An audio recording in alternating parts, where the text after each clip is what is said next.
कक्षा 9 के सभी विद्यार्थियों का हार्दिक स्वागत। पिछली जो क्लास है अपन ने जो पढ़ी थी 6.3 प्रश्नावली, उस प्रश्नावली की अपन ने 4 क्वेश्चन कर लिए हैं। अब हम 2 क्वेश्चन और करने वाले हैं। उम्मीद करता हूं कि आपने पुरानी कक्षा जो आपको मैंने YouTube पे अपलोड की उसको आपने पूरा देखा होगा और इस वीडियो में अपन सिर्फ 2 प्रश्न करेंगे। इसके बाद ये प्रश्नावली समाप्त हो जाएगी और हम जो प्रश्नावली अब पढ़ेंगे नहीं और इसके बाद हम जो पढ़ेंगे वो कल आपके रिवीजन क्लास के लिए इंपॉर्टेंट क्वेश्चन आपको बताए जाएंगे नेक्स्ट क्लास में। तो आप आने वाली क्लास में रिवीजन क्लास के लिए सभी बच्चे तैयार रहें ताकि आपको और अच्छा पढ़ने को मिले। और ये जो चैनल है आपके लिए बहुत अच्छा चैनल है, आप इसे सब्सक्राइब करें, लाइक करें और शेयर करें ताकि हम और अच्छा पढ़ा सकें। तो आइए अब अपन जो प्रश्न है 6.3 प्रश्नावली का प्रश्न नंबर 5 उसको देखते हैं और उसको पूरे विवरण के साथ आपको समझाने का मैं प्रयास करूंगा और आप उस पर पूरा ध्यान रखें तो निश्चित रूप से आपको प्रश्न अच्छा समझ में आएगा। तो देखिए अपन प्रश्न नंबर 5 को देखते हैं वो किस प्रकार का प्रश्न है। प्रश्न नंबर 5 आप देखें, पेज नंबर मैं आपको बता देता हूं, पेज नंबर 130। देखिए आप पेज नंबर 130 सभी के पास किताब है, वहां से आप पेज नंबर 130 निकाल लें और उसको देखिए। आकृति 6.43 प्रश्न नंबर 5। ठीक है, आप अपनी किताब में भी ध्यान रखें। ठीक है, आप अपनी किताब में पूरा ध्यान रखें और मुझे भी देखें थोड़े बाद में। ठीक है, आकृति 6.43 में यदि PQ क्या लिखा हुआ है, PQ लंब है PS पर, वो मैं आपको बोर्ड पे बता दूंगा। PQ समांतर है किसके, SR के, और कोण SQR कितना है 28 डिग्री और कोण QRT कितना है 65 डिग्री। और तो आपको कोण X और कोण Y के मान ज्ञात करने हैं। तो आइए इस प्रश्न को अपन बोर्ड पर लिख देते हैं ताकि आपको और अच्छा समझ में आए। देखिए प्रश्न इस प्रकार बना हुआ है।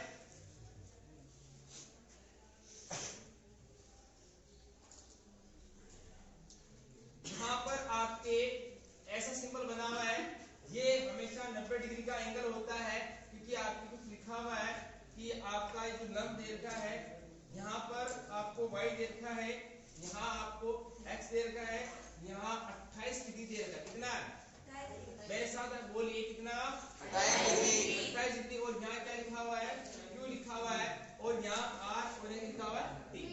अब हम क्या करेंगे, प्रश्न में जो इंफॉर्मेशन दे रखी होती है उसको मैं बोर्ड पर लिख देता हूँ, उसको आप देखने का प्रयास करें। प्रश्न पर क्या लिखा हुआ देखिए, प्रश्न में ये साफ साफ में जो आप यहाँ लिख सकते हैं दिया हुआ है, क्या लिखेंगे दिया हुआ है। नंबर 1 क्या दे रखा आपको कि PQ क्या देता है, PQ लंब PS पर। मैंने आपको पहले भी बताया था जो लंब होता है वो 90 डिग्री का कोण बनाता है और जनरली से उल्टे T की आकृति में लिखा जाता है। कैसे, उल्टे T। यानी इस लाइन पर अगर कोई लंब है तो इधर भी 90 बनेगा और इधर भी कितना बनेगा 90। अब आप इसको रिवर्स उल्टा कर दोगे तो भी ऐसे ही रहेगा और सीधा T हो जाएगा और यहाँ भी 90 बनेगा और उधर भी 90 बनेगा। ठीक है, तो ये कह रहा PQ लंब PS पर, किस पर PQ लंब किस पर है, PS पर है।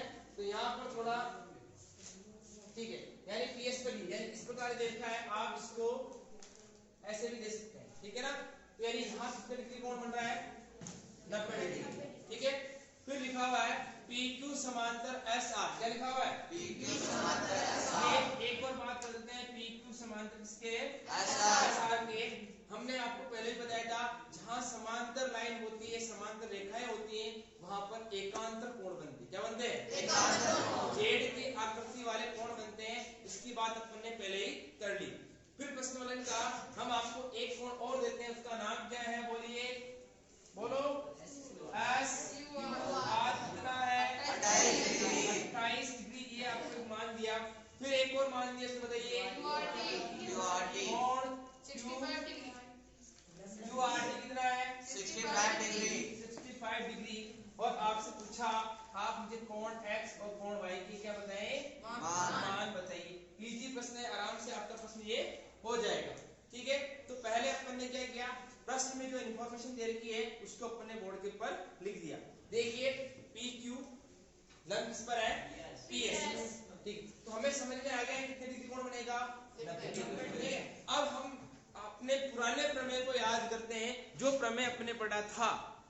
आपको मैं याद दिलाता हूं, एक बहिष्कोण का योग दो अंतः अभिमुख कोणों के योग के बराबर होता है। बताइए पढ़ा कि नहीं पढ़ा? एक बहिष्कोण का योग दो अंतः अभिमुख कोणों के योग के बराबर होता है। आपने पढ़ा? यानी एक कोण बाहर आएगा और दो कोण अंदर आएंगे। कहाँ आएंगे? अब यहाँ थोड़ा ध्यान दीजिए, ये जो आपका कोण है और ये जो आपका त्रिभुज है, मैं इसको थोड़ा बोल्ड कर रहा हूँ, गहरा कर रहा हूँ। आप ये देखिए त्रिभुज दिख रहा है, दिख रहा है। अब इस त्रिभुज में देखिए 65 है, तो अब ये वाला कोण कितना था, 28। कितना था? 28। मैं ये निकाल सकता हूँ, ये मैं निकाल सकता हूँ। कैसे निकालते हैं? 65 में सीधा 28 लेस करो, ये आ गया। पढ़ा ना करने? कि एक बहिष्कोण एक बाहर वाले कोण का योग दो अंतः अभिमुख कोणों के योग के बराबर है। ये 65 में से मैं 28 कटौती आ जाएगा। तो मैं एक यहाँ हल जो कर रहा हूँ, उस हल में मैं अपना यहाँ लिख देता हूँ। आपको लिखना भी चाहिए, स्टार लगा के मैं लिख रहा हूँ कि वो प्रमेय आप जरूर लिखें। क्या लिखोगे? बोलो। एक बहिष्कोण, थोड़ा ये भी लिख लेना त्रिभुज में। किसमें? त्रिभुज में, ताकि वो समझ में आए कि कौन से कोण की बात कर रहा है। त्रिभुज में एक बहिष्कोण का, बोलो, बहिष्कोण का योग, बोलो। यहाँ लिख देता हूं मैं दो, ठीक है, अंतः अभिमुख, बोलो, अंतः अभिमुख कोणों के बराबर, कोणों के योग। क्या लिखोगे? कोणों के योग, कोणों के योग के बराबर होता है। ये लाइन आपको वहां लिखनी है ताकि आपको नंबर पूरे मिल जाए। ठीक है ना, कि एक बाहर वाले कोण का योग दो अंदर वाले कोण योग के बराबर होता है। तो अब आप सीधा उत्तर लिख सकते हैं कि मैं क्या करूंगा कि यहाँ लिख देता हूं मैं पी आर क्यू या क्यू आर टी। क्या लिख रहा हूं? Q R T. ठीक है, मैं इसे मैं रेस कर देता हूं। ये वाला एंगल कौन सा?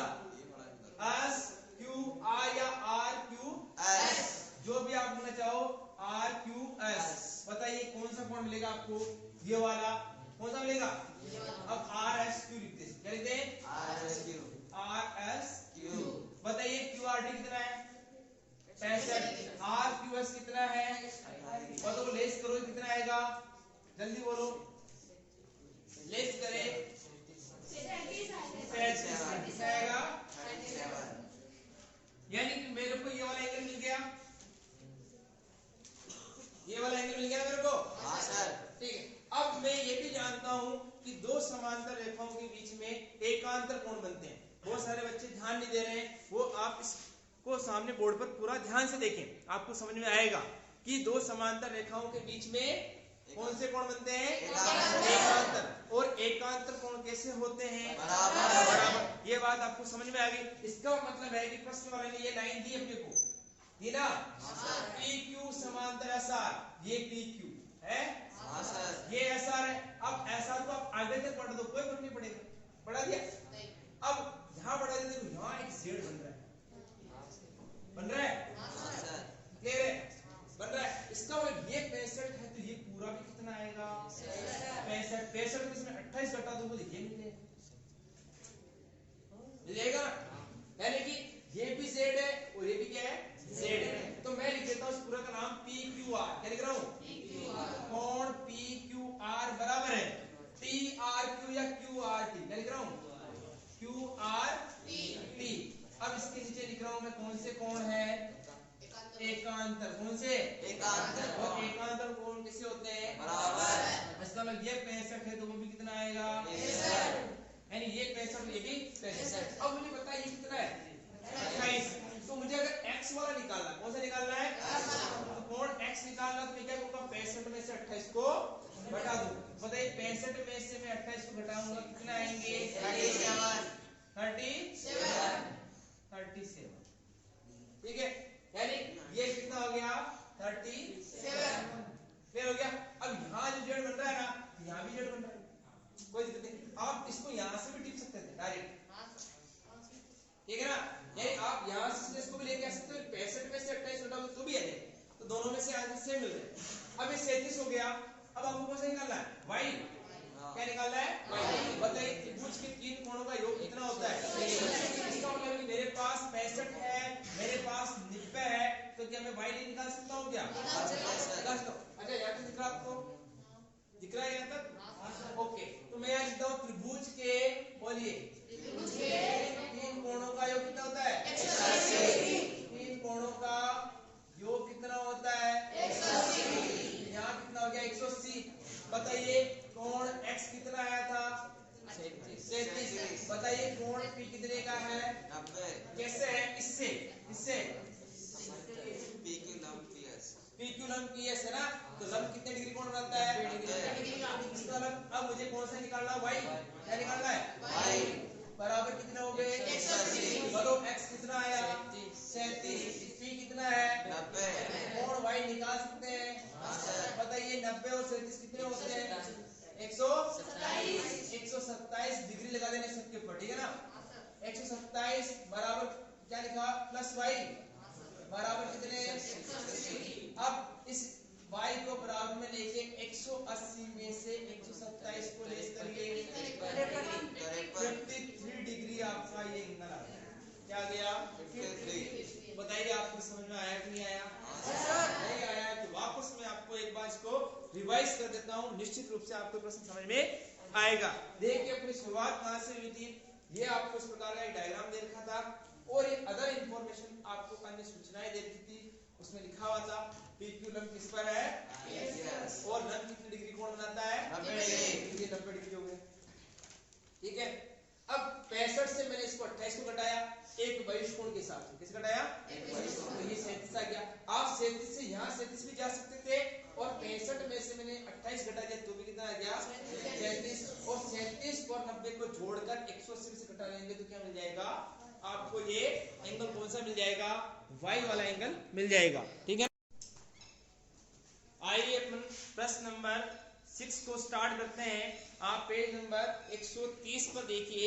जो 130 पर आपका जो प्रश्न दे रखा है मैं उसको पढ़ता हूं। देखिए 131 पर आकृति 6.44 में यानी 6.44 में त्रिभुज PQR की भुजा QR को S तक बढ़ाया गया है।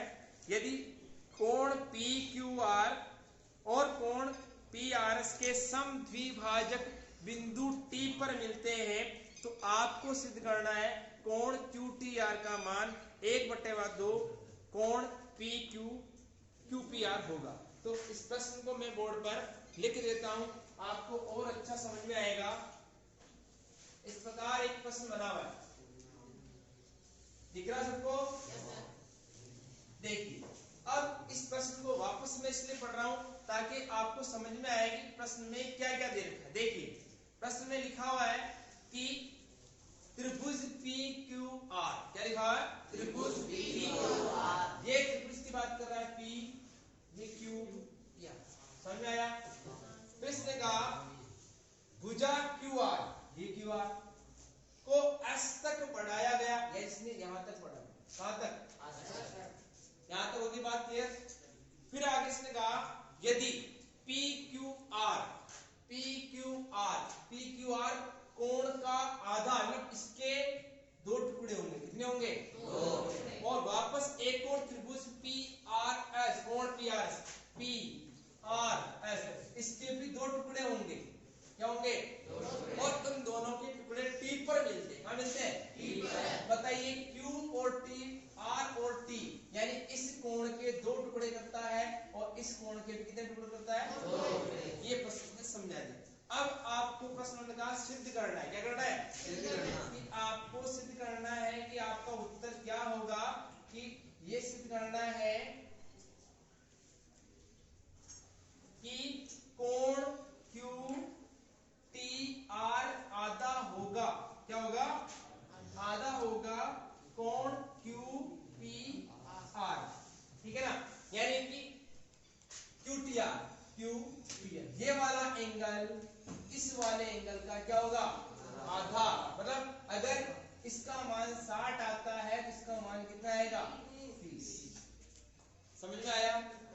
प्रश्न को दोबारा से फिर समझाया जा रहा है, उस पर विशेष ध्यान दें ताकि आपको ये प्रश्न पूरा क्लियर हो जाए कि प्रश्न वाला क्या पूछ रहा है। हमेशा प्रश्न समझ में आना बहुत ज्यादा जरूरी है उत्तर के बजाय। उत्तर तो हम बाद में करते हैं, पहले प्रश्न दिमाग में फिट होना चाहिए कि प्रश्न वाला क्या पूछ रहा है।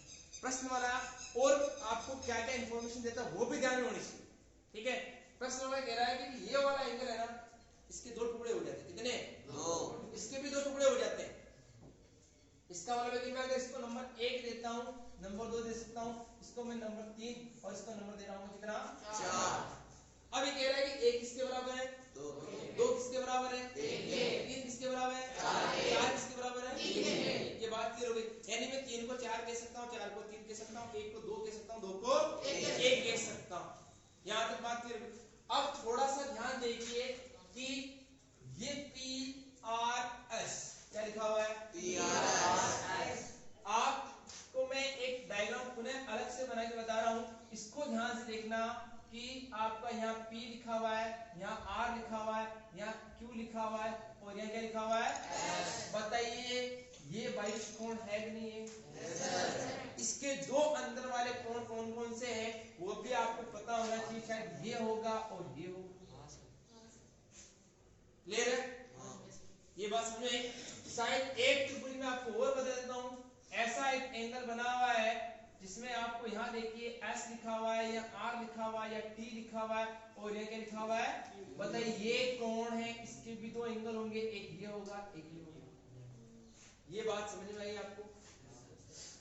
बात समझ में आ गई कि अपने पास एक एंगल ये है और एक वाला एंगल। अब आपको उत्तर में थोड़ा ध्यान रखना है कि आपको बराबर में क्या चाहिए? QTR क्या चाहिए? आपको बराबर में क्या चाहिए? QTR, मतलब ये वाला एंगल चाहिए आपको। क्या चाहिए? QTR। और एक और क्या चाहिए? QPR। क्या चाहिए? QPR। यानी कि इस वाले एंगल का आधा करो तो ये वाला एंगल आना है। बात समझ में आ गई? अब है ना बहिष्कोण अपने पढ़ा था, उसकी परिभाषा में आपने क्या पढ़ा था? एक बहिष्कोण का योग 2 अंत्य अभिमुख कोणों के योग के बराबर। तो मैं यहाँ स्टार बना के थोड़ा लिख देता हूँ, आपको समझ में आना चाहिए। बोलो क्या लिखेंगे? त्रिभुज में, बोलो आराम से धीरे धीरे ना, एक बहिष्कोण का योग 2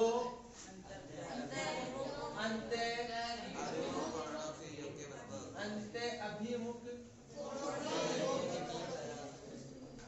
कोणों के योग के बराबर है।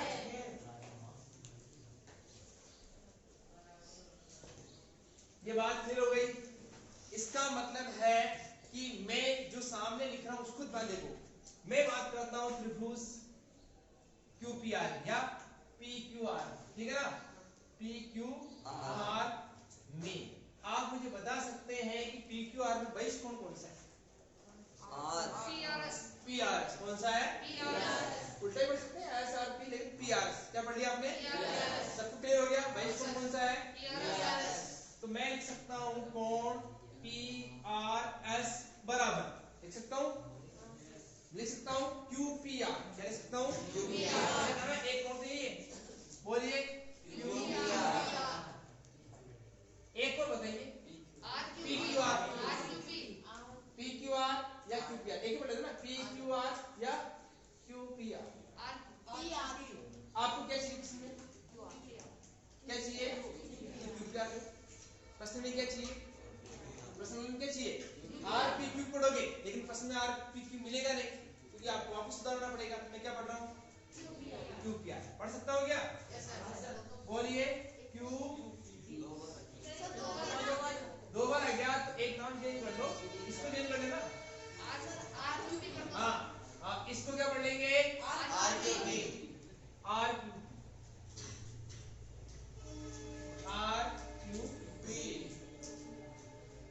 क्लियर हो गया? ये चीज समझ में आई आपको कि PRS है, इसके अंदर एक एंगल दिया, एक एंगल दिया। आप मुझे बताइए PRS में कितने कोण हैं? 2। कौन से? 3 और 4। ठीक है, आपको बराबर में क्या चाहिए?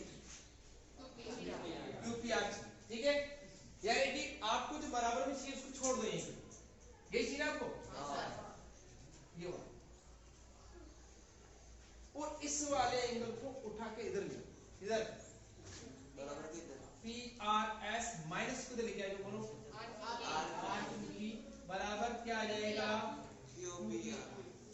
ये बात समझ आ गई। मैंने क्या किया इस वाले एंगल को उठा के इधर ले लिया बात क्लियर हो गई। अब आपको प्रश्न में पता है कि मेरा उत्तर तो ऐसे आने वाला नहीं, तो प्रश्न में अपन क्या करते हैं गणित में कुछ रूल्स है कि अगर मैं किसी संख्या को समान संख्या से गुणा करता हूं तो वही आंसर आएगा। जैसे मेरे सामने लिखा हो 2, इधर लिखा हो 2, 2 बराबर क्या है 2। अगर मैं इसको 4 से गुणा करता हूं और इसको मैं 4 से गुणा करता हूं कितना आएंगे 8, 8 बराबर 8, कोई फर्क नहीं पड़ेगा। अगर मैं इसको काटूंगा तो भी 1 आएगा, इसको काटूंगा तो कितना आएगा, कोई फर्क पड़ेगा क्या, ठीक है। 5 मिनट के बाद ठीक है। तो इसका मतलब है कि मुझे बराबर में कितना चाहिए 1/2, क्या चाहिए 1/2। तो मैं करता हूँ ना पूरी संख्या को 1/2 से गुणा कर देता हूँ, क्या कर देता हूँ है ना 1/2 को है ना गुणा करने पर क्या करना पड़ेगा गुणा करने पर। तो इसको भी 1/2 गुणा कर लो 1/2 पी आर क्या लिख रहा हूँ माइनस 1/2 आर क्यूब ना, और यहाँ कर देता हूँ 1/2 क्यू पी आर। सिर्फ आप पढ़ने में ध्यान दो, पीरियड लग गया कोई दिक्कत नहीं है। अब आप देखिए कि आपको एक उत्तर तो मिल गया ना, यस सर, कि मेरा एक काम तो हो गया। अब मुझे इनकी जरूरत नहीं है, तो बताइए पी आर एस में कितने कोण हैं 3 बराबर क्या है 4, यानी 4 बराबर क्या है 3। अब तुमने कहा ना ये आधा है, क्या कहा आधा है, तो मैंने इसका आधा कर दिया, इसका मतलब ये भी आधा है। तो मैं चाहे इसकी जगह 3 लिखूं या 4 लिखूं, तो मैं इसकी जगह क्या लिख सकता हूँ सीधा 4 लिख रहा हूँ, क्या लिख रहा हूँ 4, क्योंकि मेरा वाला 4 एंगल इसमें काम आ रहा है, किसमें आ रहा है। तो मैं ये कोण भी लूंगा इसलिए मैं 4 लिख रहा हूँ, लिख रहा हूँ 4, ठीक है ना। और 1/2 एक और क्या लिखा हुआ आर क्यू पी, क्या लिखा हुआ R Q P, R Q P इसमें भी 2 एंगल है, एक बराबर किसके 2, तो मैं 1 का लेकर 2 ले रहा हूँ, क्या ले रहा हूँ तो लिखता हूं ना, तो यहाँ माइनस में क्या हो जाएगा 2, फिर क्या हो गया 1/2 क्यू पी आर, इसको 1 नंबर समीकरण। ये बात आपको समझ में आई नहीं आई आगे ना, ठीक है। हम 5 मिनट एक्स्ट्रा ले रहे हैं, कोई भी आए तुमको कहना 5 मिनट, ठीक है ना। तो 4 माइनस कितना लेंगे 2, ये बात आपको समझ में आ गई। फिर अब मैं ये वाला एंगल ले रहा हूँ, कौन सा ये वाला एंगल। अब इस वाले एंगल में आपको क्या चाहिए, अपन ले रहे हैं टी आर एस, क्या ले रहे हैं टी आर एस, ठीक है। और एक आपको इसमें आएगा क्यू पी आर, क्या आएगा क्यू पी आर, ठीक है, ये आ जाएगा आपका क्यू पी आर। और बराबर क्या चाहिए क्यू टी आर, क्या चाहिए Q T R, sorry Q P are नहीं क्यू टी आर, क्या चाहिए क्यू टी आर। बताइए मैं लिख सकता हूँ इधर, क्या लिख रहा आपको त्रिभुज, एक और आ गया क्यू टी आर, कौन सा Q T R, Q T R, ठीक है। बताइए क्यू टी आर लिख रहा हूँ टी आर, क्या लिख रहा हूँ टी आर, कोण टी आर एस बताइए किसके बराबर है, टी आर एस किसके बराबर है, देखो टी आर एस एक 22 कोण है, 22 कोण है ना, 22 कोण में 2 कोण आएंगे, एक ये और एक, बताओ इसकी जगह कितना लिखा हुआ है, लिखा हुआ 2, बताओ ये वाला मैं नाम लिख सकता हूँ, इसकी कोई दिक्कत नहीं है, ठीक है।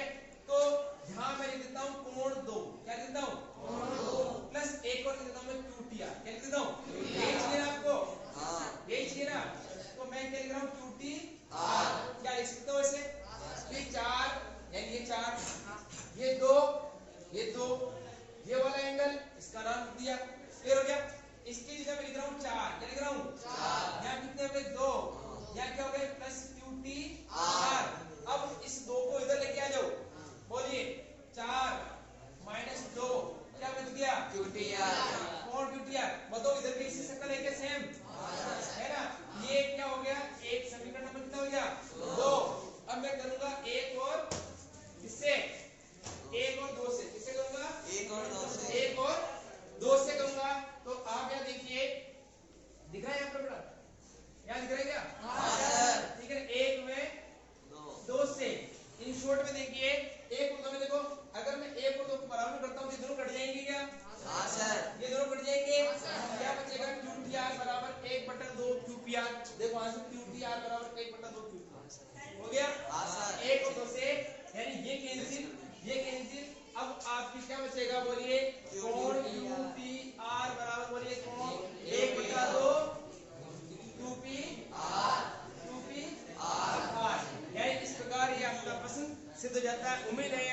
आपको समझ में आया होगा। निश्चित रूप से आप इसको दोबारा देखने का प्रयास कीजिए। Thank you very much.